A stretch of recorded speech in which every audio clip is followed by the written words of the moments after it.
Assalamualaikum warahmatullahi wabarakatuh. Halo teman-teman, yuk kita bahas tentang kesehatan mental remaja. Tapi sebelum itu kita kenalan dulu yuk. Kenalin, nama saya Nur Ulya Janah dan nama teman saya WOD Siti Nur Damelanda. Oh iya, jangan sampai lupa nih dosen pembimbing kita dari mata kuliah konseling anak remaja, yaitu Ibu Rizky Maharani MPD. Teman-teman sudah tahu belum tentang kesehatan mental itu apa? Yuk kita bahas sama-sama. Jadi kesehatan mental itu adalah kesejahteraan emosional, psikologis, dan sosial yang akan mempengaruhi cara kita berpikir, merasakan, dan bertindak, serta membantu menentukan bagaimana kita menangani stres, berhubungan dengan orang lain, dan membuat pilihan yang sehat. Kenapa kesehatan mental itu penting bagi anak remaja?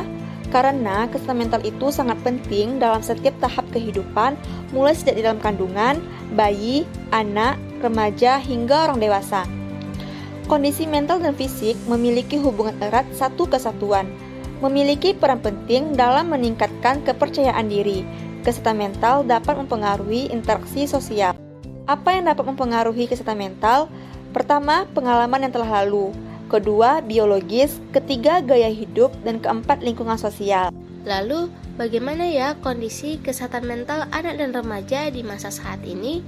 Berikut berdasarkan survei persentase masalah kesehatan mental remaja, yaitu gangguan cemas atau anxiety disorder sebesar 3,7%, diikuti oleh depresi mayor 1,0%, gangguan perilaku 0,9%, serta gangguan stres pasca trauma atau PTSD, dan gangguan pemusatan perhatian dan hiperaktivitas atau ADHD masing-masing sebesar 0,5%. Wah, kira-kira kenapa ya anak dan remaja saat ini mengalami gangguan kesehatan mental? Berikut disebabkan oleh 1. Perkembangan teknologi serta ilmu pengetahuan yang berkembang. Dapat diartikan bahwa dalam era saat ini, anak dan remaja kesulitan menerima informasi-informasi yang ada di media sosial, serta kurangnya dalam menggunakan teknologi dengan baik. Hal tersebut dapat mempengaruhi mental anak dan remaja di masa saat ini. Kedua, pembandingan pola hidup di masa sebelumnya. Mungkin teman-teman sendiri pernah merasakan perbedaan pola hidup dan aktivitas dari masa kanak-kanak menuju remaja atau dewasa awal.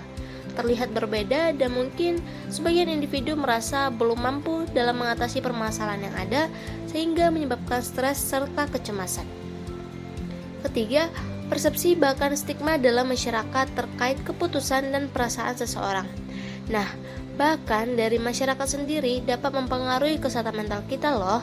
Bisa saja karena kita terlalu memikirkan omongan mereka sehingga membuat kita jadi down dan tidak bersemangat dalam melakukan kegiatan lagi. Terakhir, pola kehidupan yang berubah akibat COVID-19. Seperti yang sudah kita lalui di tahun 2020, sungguh menjadi tahun yang berat bagi kita semua, di mana kita tidak diperbolehkan untuk keluar rumah dan hanya dapat beraktivitas di rumah saja. Kita sebagai makhluk sosial tentunya merasa ada yang kurang dari hari-hari kita sebelumnya, sehingga dapat membuat kita stres dalam waktu yang lama. Jadi, apa ya yang dapat kita lakukan untuk menjaga kesehatan mental kita? Nah, yang pertama, kita perlu menanamkan self-care dalam diri kita. Maksudnya gimana? Jadi, self-care adalah bentuk aktivitas yang kita lakukan untuk menjaga kesehatan fisik, emosional, dan mental kita. Self-care bisa membantu menaikkan mood dan berdampak baik bagi hubungan kita dengan orang lain. Intinya, kita mampu dalam mengenali perasaan dan emosi kita. Kedua, pilih sumber informasi. Nah, kita sebagai remaja tentunya tidak boleh menelan mentah-mentah informasi dari satu sumber. Tentunya kita harus dapat memilah mana yang baik untuk kita dan mana yang tidak baik. Dan kita sebagai remaja tentunya jangan takut untuk mengungkapkan emosi yang ada dalam diri kita. Jika kita sedih, kita boleh sedih. Jika kita marah, marahlah semestinya dan tidak boleh berlebihan. Jika senang, maka bersenang-senanglah. Ketiga, memperluas relasi sosial. Kita harus memahami bahwa masing-masing orang memiliki emosi yang berbeda-beda ya. Selain memahami diri sendiri, kamu juga perlu memahami emosi orang lain loh. Memperluas relasi dapat membuat kamu bertemu dengan orang-orang baik dan yang sefrekuensi dengan kamu. Hal itu dapat membuat mood kamu lebih baik dan hari-harimu akan jauh lebih baik.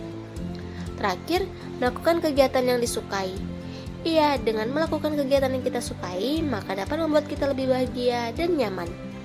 Jika kamu suka mendengarkan musik, lakukanlah kegiatanmu sambil mendengarkan musik. Eits, bukan hanya itu saja. Ini nih yang paling penting. No self-diagnose. Kenapa tidak boleh?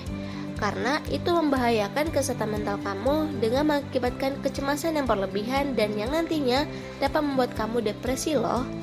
Selanjutnya, jika dirasa ada yang tidak nyaman dan merasa ada gejala nih gangguan mental yang kamu alami, segera meet up profesional. Bertemu dengan seseorang yang sudah profesional seperti psikolog, konselor, atau psikiater ya. Dan yang terakhir, kamu butuh support system loh. Tapi support system tidak harus pacar ya teman-teman. Artinya, kamu butuh seseorang yang dapat mendengarkan kamu, memberi kamu motivasi, dan masukan yang tentunya dapat kamu percayai, seperti orang tua, saudara, atau teman terdekat. Pacar juga boleh kok. Oh ya, tak lupa saya kutip dari Kak Giska Ayu dari Yayasan Kesehatan Mental. Dalam materinya ia menyebutkan, being able to be your true self is one of the strongest components of the good mental health. Maksudnya adalah, mampu menjadi diri Anda yang sejati adalah satu dari yang terkuat komponen baik kesehatan mental. Untuk teman-teman yang mendengarkan ini, tetap semangat ya, kita harus jadi manusia yang happy kiowo. Kita akan lewati semuanya walau sambil menangis atau dengerin lagu galau di Spotify. Nah, jadi itulah kiranya pembahasan tentang kesehatan mental anak dan remaja. Gimana? Sudah paham belum? Pasti sudah dong ya. Jangan lupa di like, semoga bermanfaat buat teman-teman semuanya. Terima kasih. Wassalamualaikum warahmatullahi wabarakatuh.